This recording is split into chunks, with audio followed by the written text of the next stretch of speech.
Welcome, Tigers. Thank you for tuning in. This is Mr. Love, and I am going to be showing you how to do some of the problems off of your Unit 4A test review. Before we get started, go ahead and make sure you have your test review in front of you, and I want to talk about how you should and should not use this review. First off, how you should use this review. You should work out the problems, do your best to do the problem before you ever click on any of my videos. You should try and work it out yourself, and then if you have any problems, come here, watch how I do it, and see if the way that I do it can help you out.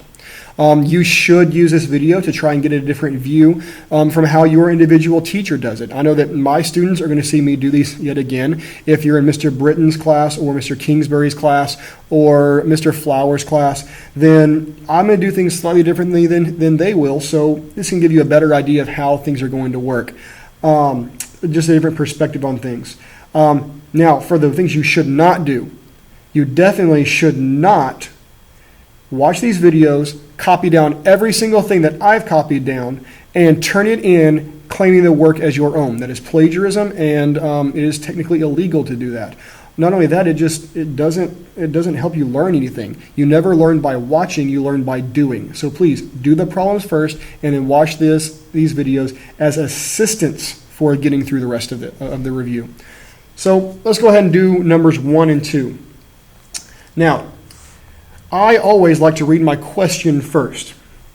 So if the price of the math textbooks M is 9 less than twice the price of the variable N, the novel N, which is a system of linear equations, could be used to determine the price of each book. So I'm wanting to know what the price of each book is. The reason I read the question first is that it always tells me what I'm looking for.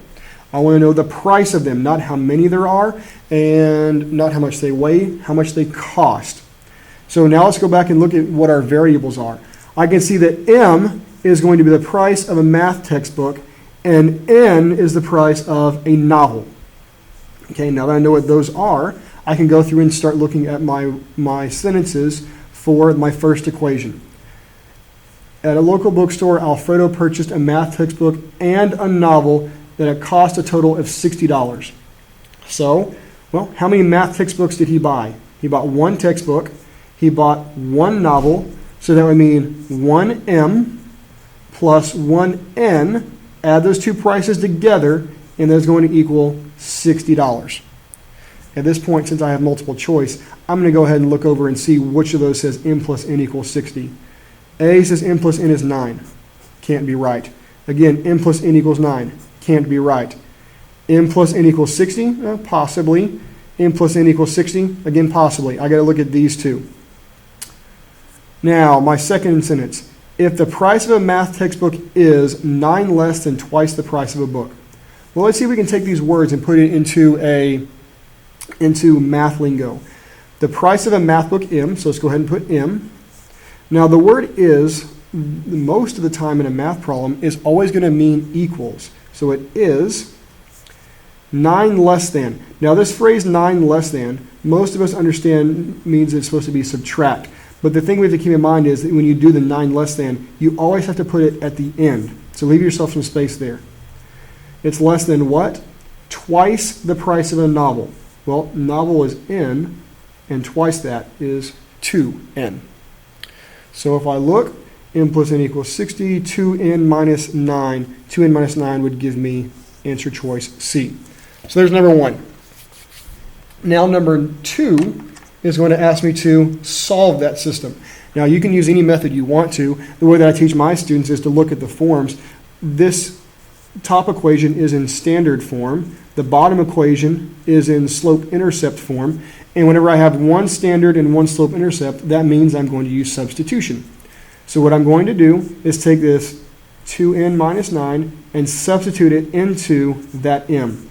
Remember though, when you do that, you always write it in parentheses in case there is a multiplication step that needs to be done. Check, is there multiplication? Well, no. So these parentheses are pretty much useless at this point. We don't even have to really write them, but I always do just to be sure. Next is combine our like terms. 2N plus N means I have 3N minus 9 is equal to 60.